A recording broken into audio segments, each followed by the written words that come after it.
Well, if it isn't an easy to summon fusion monster with interruption that's kind of difficult to out.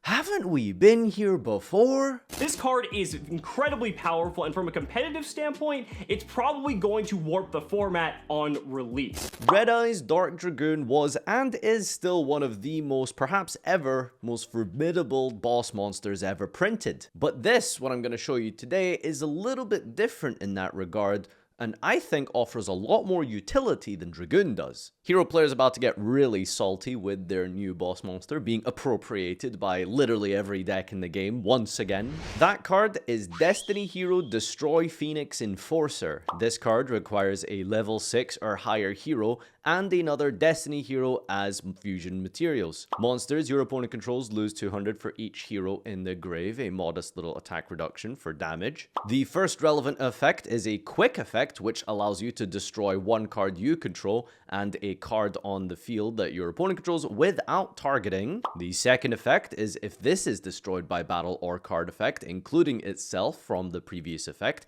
you can special summon a Destiny hero from your grave during your next standby phase, and that again also includes itself. So there is a whole lot of things to unpack here. Let's start with the relevance. Why is some random hero support the new Dragoon splashable in potentially every deck? I think that this is because of Fusion Destiny, a card that allows you to fuse for a hero using monsters from your deck or hand as materials. The only drawback being is that you cannot special summon again for the rest of the turn, except with dark heroes, and the key point there being rest of turn.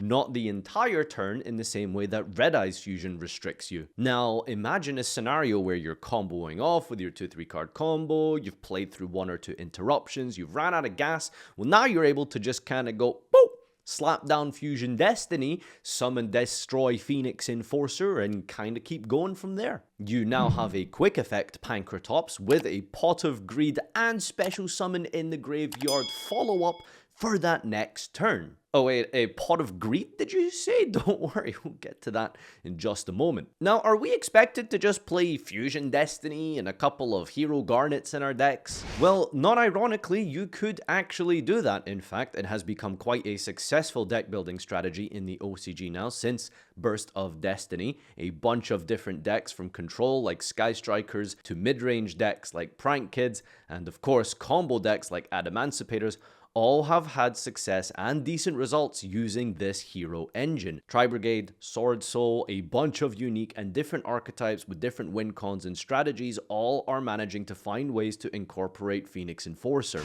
This is just the boss monster itself. Like I said earlier, there is some fusion material shenanigans going on here. In a modern Yu-Gi-Oh world, it is unsurprising that the graveyard is now a resource, and so sending those materials from your deck offers you Destiny Hero Celestial, a card which, when it is on the following turn, banished by itself and another hero monster, will allow you to draw 2 cards. That is a Pot of Greed on the following turn you summon this borderline Dragoon monster. The other material is Destiny Hero Dasher, which is a little bit less impressive, but during the next draw phase will allow you to special summon a monster that you draw from your hand, if you do draw a monster for turn, directly to the field for free, simply because it is in the grave. Now, while Dasher and Celestial are probably not cards you want to be drawing in Tri-Brigade, I think that is potentially the trade-off you go for in modern Yu-Gi-Oh! Do I want to play this unique and versatile engine with the,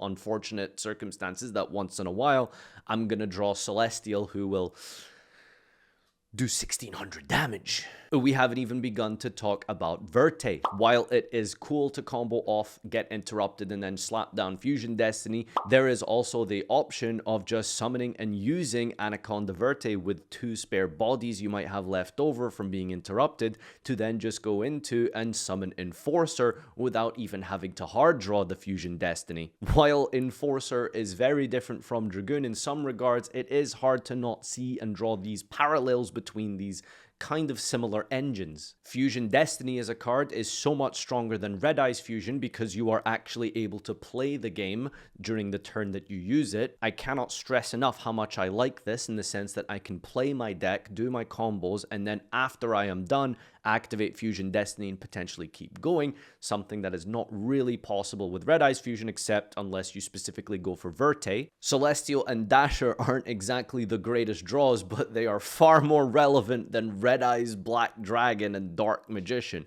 Actual high school monsters that you would play in your deck, and probably someone without tributing. These actually offer some real utility in the graveyard. Now, overall, I think this engine is something that's going to be pretty prominent in the future. While not as powerful or technically high ceiling as Dragoon, I think that this offers way more versatility and playability purely because of Fusion Destiny and how strong that card is, and just because of this fact that this card allows you to recur itself. I think it might be format dependent and obviously which deck you're playing, but I'm really excited for this and I can't wait to throw this into basically every combo deck that I'm running. If you enjoyed this video, then of course please support the channel as best you can with a follow me on Twitter for the ranky danky memes. Join my Discord community at discord.gg/Farfa. And of course, tune in daily and live from 2 p.m. UK onwards on twitch.tv/Farfa to see me do stuff. And until next time, adios.